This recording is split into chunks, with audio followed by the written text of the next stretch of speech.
Coba lihat setiap orang itu tidak cuma dari satu sudut pandang, tapi lihat dia seperti drone, jadi bisa kelihatan semuanya. Mus. Kan malam.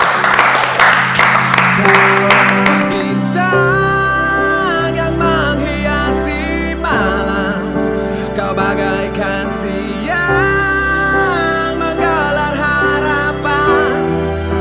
Ku rasa kau mimpi yang jadi kenyang. Ya, ini diambil dari kisah nyata juga, sama seperti yang pertama. Cuman kalau yang pertama mungkin bedanya memang betul-betul menyerupai ya. Lokasi Lokasi, di tempatnya, di mana tempatnya, gitu-gitu kan memang ada tragedi di Makobrimob. Kalau ini tempatnya dirubah, terus kejadiannya memang asli betul ada di tahun 2016 kejadiannya. Dan perbedaan sama yang pertama kalau yang pertama itu ceritanya kan lebih pasangan suami istri ya, bagaimana istri yang selalu khawatir ketika suaminya izin bertugas. Kalau ini cenderung menceritakan tentang bapak dan anak. Ada saya sama Olivia, ada Leong dengan Askar, ada Pak Sadikin dengan anak-anak buahnya yang sudah seperti anak sendiri, seperti itu. Dan lebih lengkap mungkin rasanya ya di sini karena romansnya juga ada, elemen-elemen itunya. Ada yang mau tambahin? Perbedaannya kalau kemarin secara lokasi udah pasti tadi diceritain, terus juga tentang penokohan yang dijadiin fokus adalah anggota Densus yang gugur. Iya. Di sini adalah banyak banget yang dikasih lihat dari sisi yang kedua. Ini adalah tentang hubungan anak dan bapak yang kemudian digambarkan menjadi satu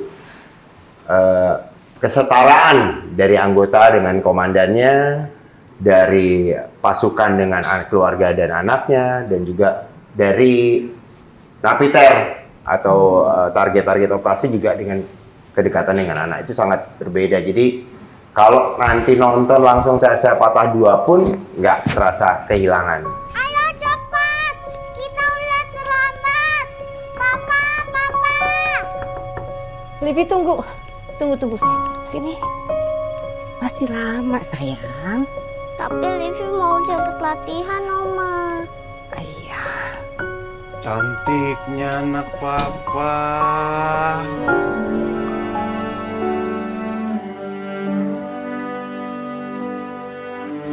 Aku jadi berperan sebagai Wabil. Jadi Wabil ini orang yang bertugas untuk nyariin calon-calon teroris.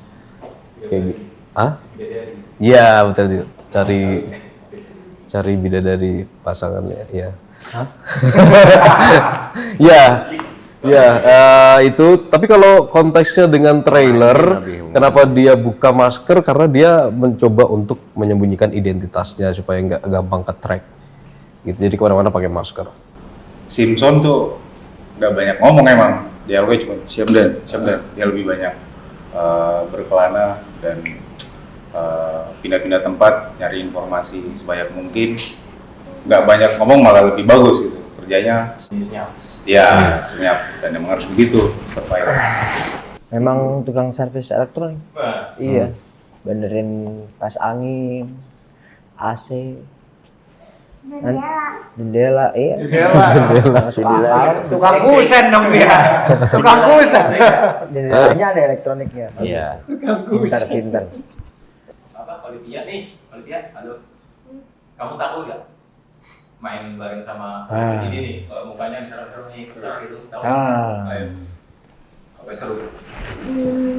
Seru. Boleh nggak ceritain? Serunya kayak apa sih? Serunya itu segede gunung. Segede gunung. Gunung apa dulu? Segedenya. Kalau Gunung Batur mah nggak nyampe 1000. Gitu. Bener. Gunung berapi. Keren. Prabu Askar.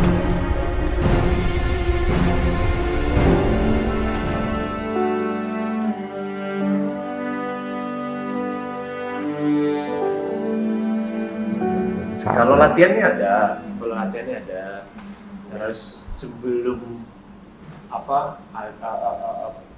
persiapan di Save Patah 2 ini juga, saya juga memang udah sempat nembak-nembak juga, cuman banyaknya nggak diterima. Vaksin ya. Nah benar, cepat nembak-nembak juga. Jadi ya tinggal menghafal aja gitu. Palingan gerakan-gerakan khusus kalau lagi penyergapan ada latihannya, cara jalannya, merekanya bagaimana, terus ketika tim itu dibagi dua, mereka harus koordinasinya itu seperti apa gitu-gitu itu kan kami juga harus tahu gitu-gitu.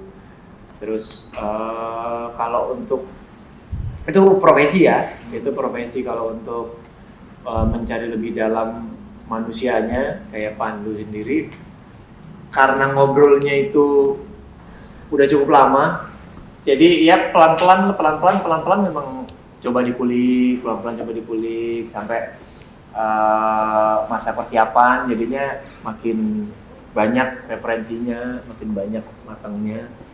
Kurang lebih seperti itu sih. Kalau kemarin yang pasti kan kita difokuskan sama pasukan Densus ya, yang notabene memang sudah spesifikasi penanganan terhadap teroris yang jadi kita kemarin diperkenalkan dengan paham-paham dan juga dengan narasumber yang langsung Napiter yang kemudian kita ketemu dan kita mendengarkan dari sisi dia, itu menambah lagi kasanah. Yang pertama juga saya ngelakuin itu, tapi yang kedua ini beda lagi dimensinya. Dan pada saat penugasan di film ini lebih banyak kegiatan yang nyata dilakukan sama Komandan Sadikin di lapangan. Jadi itu yang aku juga belajar. Kita sama-sama diskusi, kita sama-sama dapat narasumber dari Densus sendiri yang sangat kooperatif ya. Bahkan cenderung jadi kayak besties kita gitu loh di project ini, yang sampai hari ini kita masih menjadi bestie yang untuk saling ngobrol dan dikasih tahu cara-cara yang biasa yang mereka lakukan di lapangan, penindakan dan segala macam, sampai kode-kodenya dan segala macam. Itu buat saya jadi lebih ajak, karena kita lumayan persiapan juga nggak terlalu panjang banget, tapi juga nggak terlalu pendek, jadi semuanya on track.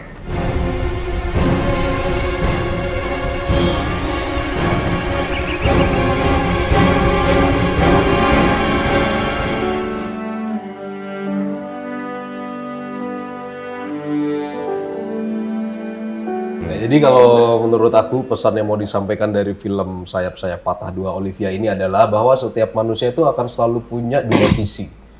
Sisi hitam dan putih. Dan terkadang susah sebenarnya bagi kita sesama manusia itu untuk berpihak pada satu karakter kan. Karena sebenarnya yang harus kita benci kan bukan orangnya tapi sikapnya gitu ya. Mungkin itu ya, karena di dalam film ini semua karakternya begitu kompleks gitu. Kadang kita ngerasa kayak ini orang nyebelin nih, tapi di dalam waktu lain gitu ada sisi manusiawi yang kita ngerasa kayak ya masuk akal sih dia kayak gitu. Jadi pesannya adalah coba lihat setiap orang itu tidak cuma dari satu sudut pandang, tapi lihat dia seperti drone, jadi bisa kelihatan semuanya. Kan malah.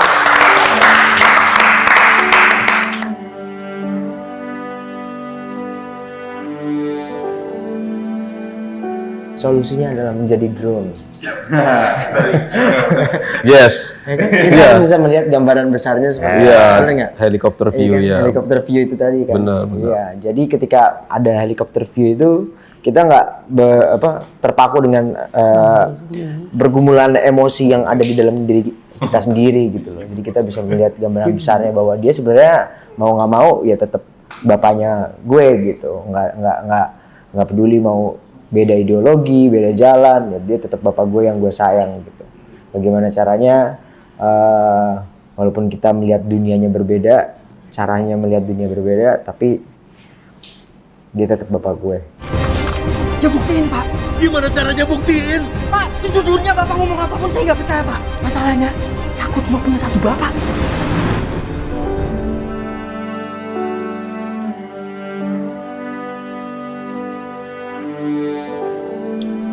Cukup detail ya, Iya. SP itu detail banget dan dia dan lama. dan selalu onset gitu, nggak terlalu sering di belakang monitor aja. Jadi kita juga diskusinya lebih enak, rancang adegannya juga tektokan langsung dan banyak diskusi yang dilakukan di set dan detail orang yang mau ditulis. Kalau aku ngelihat Mas P selalu berusaha menjaga situasi kondusif di tengah kelelahan mungkin jam tayang rekan. Beneran nih, proyeknya kebanyakan. Amin. Itu doa loh. Proyeknya kebanyakan. Proyeknya kebanyakan. Pada saat kita ada di situasi yang udah jam 1:30 pagi dan segala macam, tetap kondusif supaya tidak terjadi sebuah hal-hal yang menghambat produksi. Jadi aku suka cara dia ngomong, cara dia juga ngelit untuk adegan-adegan yang kita ambil. Karena pada saat di lokasi tidak kadang-kadang di luar dari bayangan kita kan, apalagi yang pas penyergapan itu butuh insight yang lebih bagus, dari itu sangat kondusif dia jaga. Serem nggak syuting sama Om P? Serem. Senangnya kenapa? Om P baik atau Om P apa? Bisa tutup jendela. Rambutnya kayak jendela ya? Kayak korden ya rambutnya Om P ya? Bisa dibikin-bikin. Rambutnya bisa dibikin-bikin. Oh. Kalau aku baru pertama kali kenal sama Mas P, baru pertama kali disutradarain juga. Buat aku lumayan challenging karena selama ini aku biasanya disutradarainya tuh dibebasin, kayak udah kamera ntar ngikut kamu gitu. Cuma di sini karena sangat precise, jadi aku harus ngitung pergerakan kameranya, nanti hitungan segini kamu harus sampai di sini, nanti kameranya belok ke sini. Itu lumayan challenging buat aku, dan dari sini aku belajar bahwa ternyata aku harus mulai belajar multitasking untuk itu. Ya, membagi fokus banyak hal dalam melakukan satu hal, tapi konsentrasinya jadi banyak gitu.